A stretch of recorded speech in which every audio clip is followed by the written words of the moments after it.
بے شک وہ لوگ کافر ہو گئے جن کا قول ہے کہ مسیح ابن مریم ہی اللہ ہے، حالانکہ خود مسیح نے ان سے کہا تھا کہ اے بنی اسرائیل، اللہ ہی کی عبادت کرو جو میرا اور تمہارا سب کا رب ہے۔ یقین مانو کہ جو شخص اللہ کے ساتھ شریک ٹھہراتا ہے، اللہ تعالیٰ نے اس پر جنت حرام کر دی ہے، اس کا ٹھکانہ جہنم ہی ہے، اور گناہگاروں کی مدد کرنے والا کوئی نہ ہوگا۔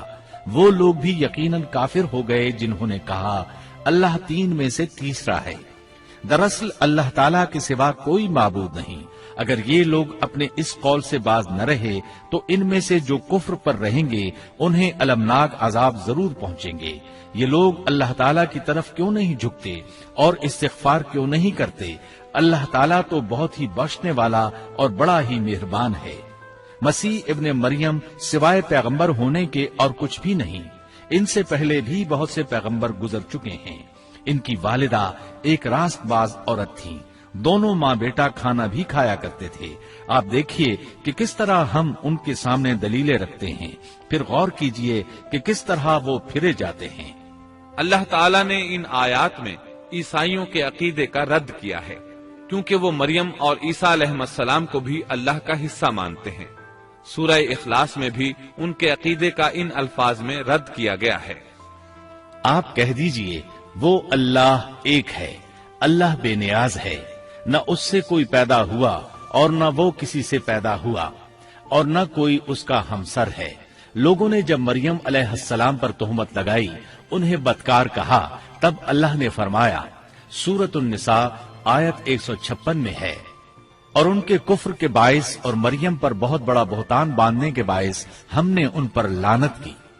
اسی طرح سورہ آل عمران آیت 59 میں اللہ تعالیٰ فرماتے ہیں، اللہ کے نزدیک عیسیٰ کی مثال ہو بہو آدم کی مثال ہے، جسے مٹی سے پیدا کر کے کہہ دیا کہ ہو جا، پس وہ ہو گیا۔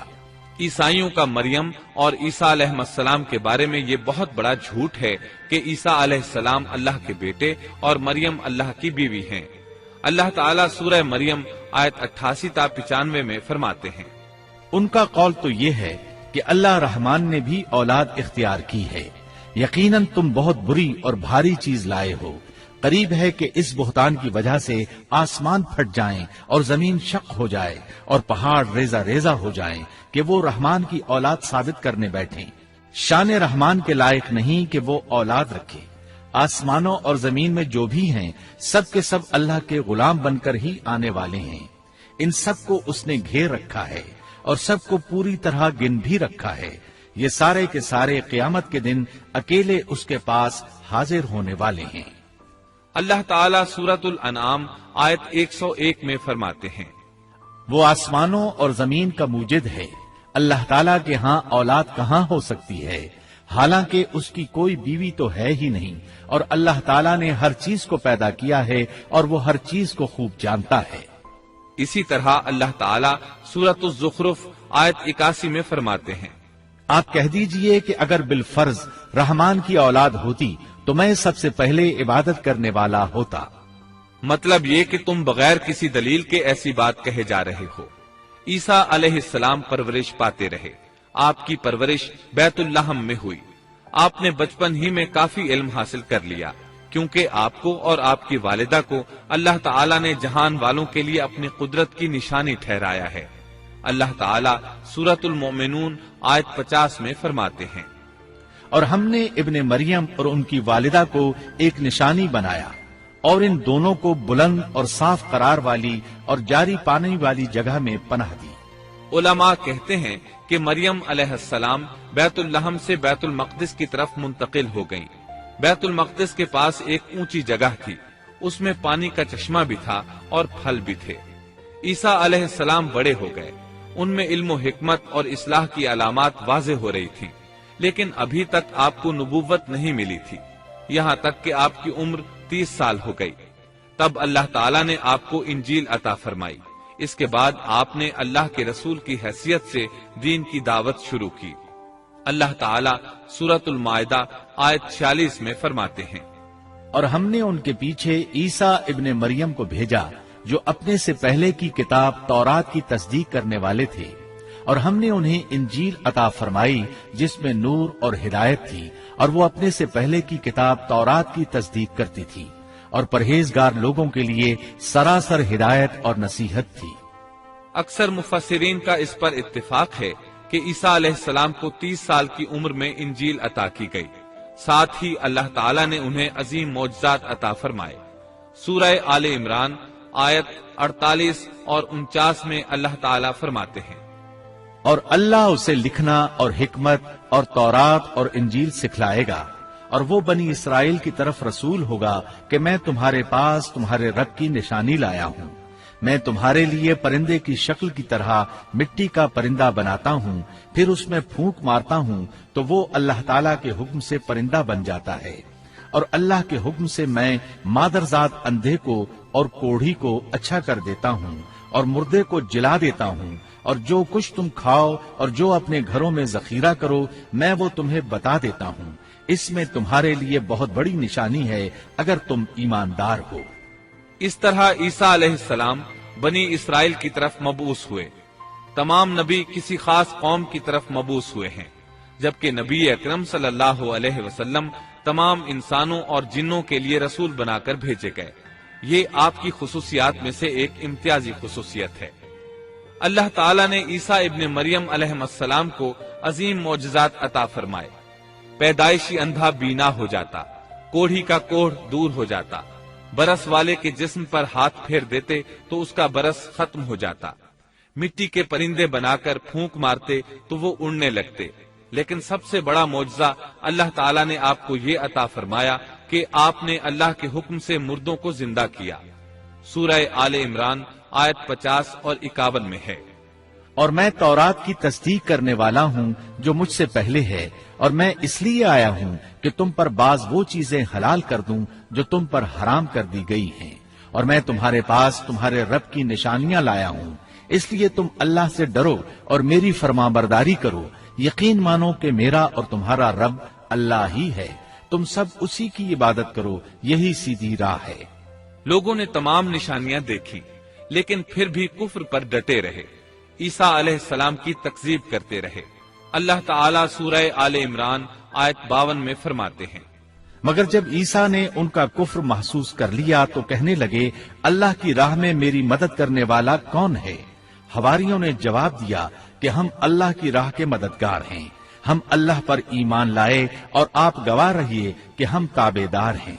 سورۃ الصف میں اللہ تعالیٰ عیسیٰ علیہ السلام کی زبانی فرماتے ہیں کہ انہوں نے ایمانداروں کو مخاطب کر کے کہا، اے ایمان والو، تم اللہ کے مددگار بن جاؤ، جس طرح مریم کے بیٹے عیسیٰ نے حواریوں سے فرمایا کہ کون ہے جو اللہ کی راہ میں میرا مددگار بنے؟ حواریوں نے کہا، ہم اللہ کی راہ میں مددگار ہیں۔ پس بنی اسرائیل میں سے ایک جماعت تو ایمان لے آئی اور ایک جماعت نے کفر کیا، تو ہم نے مومنوں کی ان کے دشمنوں کے مقابلے میں مدد فرمائی، پس وہ غالب آ گئے۔ اس کے بعد اللہ تعالیٰ نے دین عیسوی کو یہودیوں کے مذہب پر غالب کر دیا۔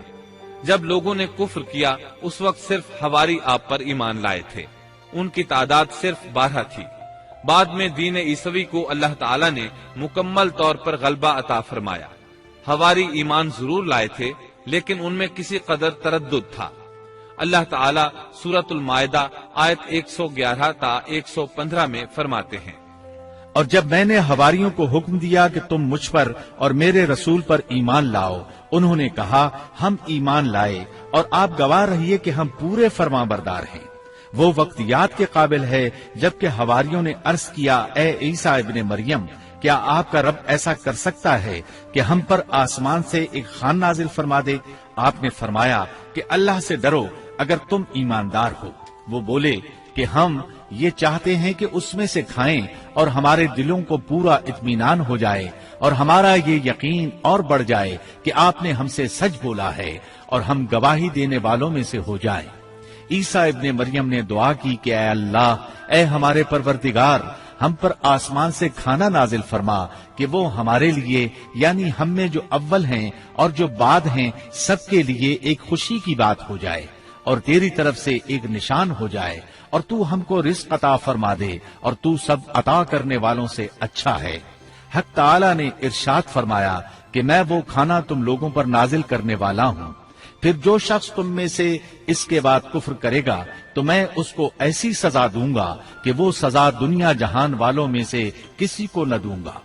اور یہ اللہ تعالیٰ کی سنت ہے کہ جب منہ مانگا معجزہ آ جائے اور اس کے بعد بھی لوگ کفر کریں تو وہ تمام لوگ ہلاک کر دیے جاتے ہیں۔ آخر کار وہ کھانا اترنے لگا، انہوں نے اس کھانے کو کھایا اور ایمان پر قائم رہے، البتہ ان میں سے ایک نے خیانت کی، اس کا ذکر آگے آئے گا۔ ان مسلسل معجزات کا لوگوں میں چرچا ہونے لگا۔ یہودی عالموں اور بادشاہوں کو اس بات کی فکر ستا رہی تھی کہ لوگ ان کی پیروی چھوڑ کر عیسیٰ ابن مریم علیہ السلام کے پیروکار بن رہے ہیں، گویا ان کی حکومت ڈگمگا رہی تھی، دنیاوی بادشاہت بھی ہاتھ سے نکل رہی تھی اور دینی امور کی قیادت سے بھی ہاتھ دھونے پڑ رہے تھے۔ یہ صورتحال دیکھ کر یہودی عالم یہودی بادشاہ کے پاس گئے، اسے عیسیٰ علیہ السلام کے بارے میں خوف زدہ کرنے لگے، کہنے لگے وہ خود کو یہود کا بادشاہ خیال کرتا ہے اور دعویٰ کر رہا ہے کہ جلد تم سے بادشاہت چھین لے گا۔ بادشاہ کو اپنی حکومت کی پڑ گئی، اس نے حکم دیا اسے سولی پر چڑھا دو۔ اس وقت سزا کا یہی طریقہ تھا، آدمی کو قتل نہیں کرتے تھے، سولی پر لٹکا دیا کرتے تھے، ہاتھوں پیروں میں کیل ٹھونک دیے جاتے تھے، اسی حالت میں لٹکا ہوا وہ ختم ہو جاتا تھا۔ اس طرح یہودیوں نے عیسیٰ علیہ السلام کے قتل کا پروگرام بنایا۔ یہ آپ کے رسول بننے کے 3 سال بعد کی بات ہے۔ انجیل متی کے مطابق یہودیوں نے جس شخص کو عیسیٰ علیہ السلام کے خلاف ابھارا تھا وہ روم کا گورنر تھا، اس کا نام پونتس پیلاطس تھا۔ اس نے اپنے سپاہیوں سے مل کر عیسیٰ علیہ السلام کو گرفتار کرنے کی سازش تیار کی اور عیسیٰ علیہ السلام کے ایک شاگرد یہودا اسکریوتی کو 30 دینار پر جاسوسی کے لیے تیار کر لیا۔ ان دنوں عیسیٰ علیہ السلام مذہبی تہوار فصح منانے بیت المقدس آئے ہوئے تھے۔ یہاں عیسیٰ علیہ السلام نے کھانا کھایا اور اپنے 11 شاگردوں سمیت شہر سے باہر کتسمنی نامی ایک جگہ پر رات گزارنے کے لیے تشریف لے گئے۔ پھر اپنے شاگردوں سے الگ ہو کر اللہ سے یوں دعا کی، اے میرے اللہ، اگر ہو سکے تو یہ پیالہ یعنی موت مجھ سے ٹل جائے۔ اس کے جواب میں تسلی نازل ہوئی۔ علماء کا اس بات پر اتفاق ہے کہ جب یہودی عیسیٰ علیہ السلام کے شاگرد یہودا اسکریوتی کی یہ رہنمائی پر وہاں پہنچے جہاں عیسیٰ علیہ السلام اور ان کے شاگرد تھے، تو ان لوگوں نے عیسیٰ علیہ السلام اور ان کے حواریوں کا محاصرہ کر لیا۔ عین اسی وقت اللہ تعالی نے عیسیٰ علیہ السلام کو آسمان پر اٹھا لیا اور مخبری کرنے والے عیسیٰ علیہ السلام کے شاگرد یہودا پر عیسیٰ علیہ السلام کی مشابہت ڈال دی گئی۔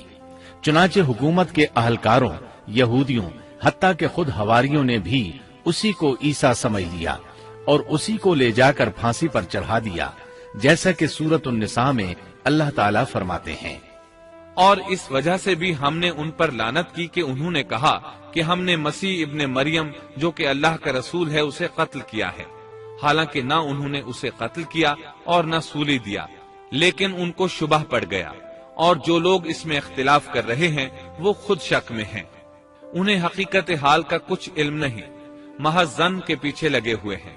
اور یہ یقینی بات ہے کہ انہوں نے عیسیٰ ابن مریم کو قتل نہیں کیا تھا، بلکہ اللہ نے اسے اپنی طرف اٹھا لیا تھا، اور اللہ بہت زور آور اور حکمت والا ہے۔ عیسائی اور یہودی اس بات پر متفق تھے کہ عیسیٰ علیہ السلام کو سولی چڑھا دیا گیا ہے، لیکن ان میں تھوڑا سا اختلاف تھا۔ یہودی کہتے تھے کہ وہ قتل ہو گئے ہیں، جبکہ عیسائی کہتے تھے کہ وہ 3 دن تک مردہ رہنے کے بعد زندہ ہوئے اور آسمان پر چلے گئے۔ اللہ تعالیٰ نے ان دونوں گروہوں کی تردید کرتے ہوئے فرمایا کہ یہ شک میں مبتلا ہیں، در حقیقت یہ لوگ عیسیٰ علیہ السلام کو گرفتار نہ کر سکے تھے۔ بہرحال عیسیٰ علیہ السلام کے آسمان پر اٹھائے جانے کے بعد یہود غالب آ گئے اور دین عیسوی کی اشاعت پر پابندی لگا دی۔ البتہ خفیہ طور پر لوگ اس دین سے آگاہی حاصل کرتے رہے اور یہ سلسلہ 240 سال تک یوں ہی چلتا رہا، یہاں تک کہ ایک بادشاہ نے عیسائی مذہب قبول کر لیا۔ وہ ملک روم کا بڑا بادشاہ تھا۔ اس وقت دین عیسوی خوب پھیلا، لیکن اس بادشاہ نے دین میں شرک والے کچھ طریقے شامل کر دیے۔ ایک روایت کے مطابق وہ 240 سال تک توحید پر قائم رہے۔ یہ بادشاہ قسطنطنیہ پہنچا، وہاں عیسوی مذہب کو اپنے اقوال کے ساتھ زندہ کرنا چاہا۔ اس بادشاہ نے علماء، درویشوں اور پادریوں کو منتخب کیا۔ اس وقت ظاہری اور واضح کفر کے دروازے کھل گئے۔ پھر عیسائیوں کے 3 فرقے بن گئے۔ ایک کہنے لگا ہمارے درمیان اللہ نے اپنی مرضی کے مطابق کچھ عرصہ قیام کیا، پھر آسمان پر چلا گیا۔ ان لوگوں کو یعقوبیہ کہتے ہیں۔ دوسرے گروہ نے کہا ہمارے درمیان اللہ کے بیٹے نے جب تک چاہا قیام کیا اور پھر اللہ نے اسے اپنی طرف اٹھا لیا۔ انہیں نستوریہ کہتے ہیں اور ان کی کثرت ہوئی۔ اکثر نصارہ کا یہی عقیدہ تھا۔ اور تیسرا فرقہ کہنے لگا ہمارے درمیان اللہ کی منشا کے مطابق کچھ عرصے تک اللہ کا بندہ اور اس کا رسول رہا، پھر اسے اللہ نے اپنی طرف اٹھا لیا، اور یہی لوگ در حقیقت مسلمان تھے۔ انہیں موحدہ کہتے ہیں۔ ان کی انجیل میں شرک اب تک نہیں پایا جاتا۔ ان کی انجیل کا نام انجیل برناباس ہے۔ نصارہ کا یہ فرقہ سب سے قلیل تعداد میں ہے۔ ابن عباس رضی اللہ عنہما کہتے ہیں ان دونوں فرقوں نے تیسرے فرقے پر دھاوا بول کر ان میں اکثر کو قتل کر دیا۔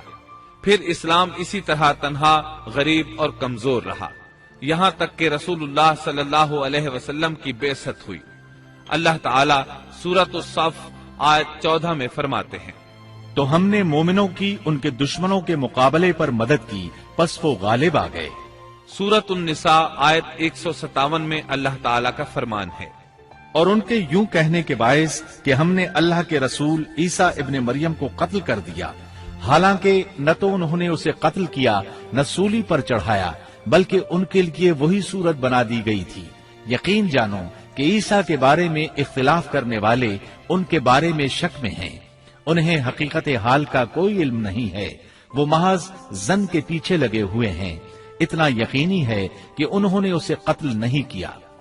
اللہ تعالی نے عیسیٰ علیہ السلام کو قیامت کی ایک نشانی قرار دیا۔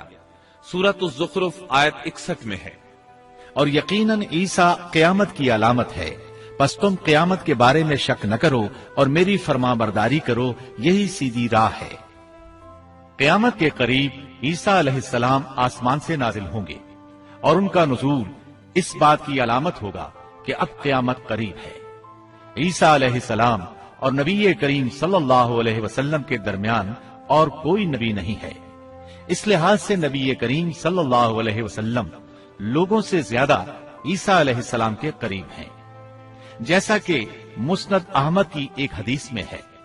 نبی اکرم صلی اللہ علیہ وسلم نے فرمایا انبیاء کرام سب ایک باپ کے بیٹے بھائی کی طرح ہیں، مائیں جدا جدا اور دین ایک ہے، اور تمام لوگوں سے زیادہ عیسیٰ کے نزدیک میں ہوں، کیونکہ میرے اور ان کے درمیان کوئی نبی نہیں ہے۔ نبی کریم صلی اللہ علیہ وسلم اور عیسیٰ علیہ السلام کی درمیانی مدت قریباً 560 سال ہے۔ آپ فرماتے ہیں وہ بہت جلد نازل ہوں گے، جب تم انہیں دیکھو گے تو پہچان لوگے۔ وہ درمیانے قد کے ہیں، ان کا چہرہ سفید اور سرخی مائل ہے، ان کے سر کے بال سیدھے ہیں، ان کے بالوں سے پانی کے قطرے گرتے محسوس ہوں گے، حالانکہ ان کا سر بالکل خشک ہوگا۔ وہ مسجد دمشق کے سفید منارے پر اتریں گے، صلیب کو توڑ دیں گے، خنزیر کو قتل کر دیں گے، جزیے کو ختم کر دیں گے، عیسائیت سمیت تمام باطل دینوں کو ختم کر دیں گے، نصرانیت کی تمام علامات مثلا صلیب اور خنزیر کا خاتمہ کر دیں گے۔ ان کے زمانے میں تمام مذہب ختم ہو جائیں گے، صرف اسلام باقی رہ جائے گا۔ دجال کو بھی اللہ عیسیٰ علیہ السلام کے ہاتھوں قتل کرا دیں گے۔ پوری زمین پر صرف اسلام ہوگا، ساری زمین امن کا گہوارہ بن جائے گی، یہاں تک کہ بکری اور شیر مل کر زندگی بسر کریں گے، بچے سانپوں سے کھیلیں گے، کوئی کسی کو تکلیف نہیں پہنچائے گا۔ عیسیٰ علیہ السلام زمین پر 40 سال قیام کریں گے، پھر آپ کی وفات ہو جائے گی۔ مسلمان آپ کی نماز جنازہ ادا کر کے آپ کو دفن کریں گے۔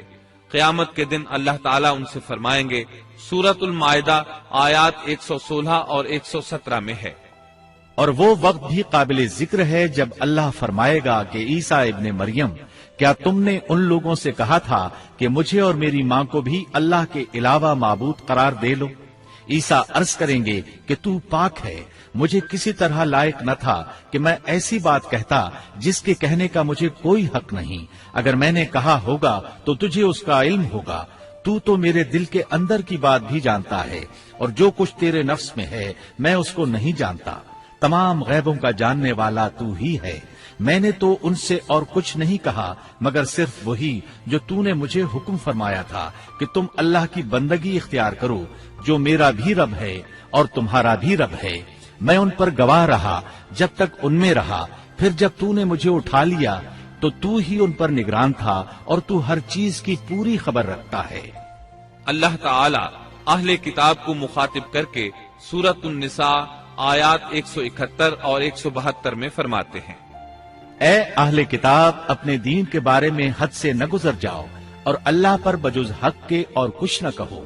مسیح عیسیٰ ابن مریم تو صرف اللہ کے رسول اور اس کے حکم ہیں جسے اس نے مریم کی طرف ڈال دیا تھا، اور اس کے پاس کی روح ہیں، اس لیے تم اللہ کو اور اس کے سب رسولوں کو مانو اور نہ کہو کہ اللہ تین ہیں، اس سے باز آ جاؤ کہ تمہارے لیے بہتری ہے۔ اللہ عبادت کے لائق تو صرف ایک ہی ہے اور وہ اس سے پاک ہے کہ اس کی اولاد ہو، اسی کے لیے ہے جو کچھ آسمانوں میں ہے اور جو کچھ زمین میں ہے، اور اللہ کافی ہے کام بنانے والا۔ سیدنا عیسیٰ علیہ السلام کو اللہ تعالیٰ نے کتاب انجیل عطا فرمائی تھی۔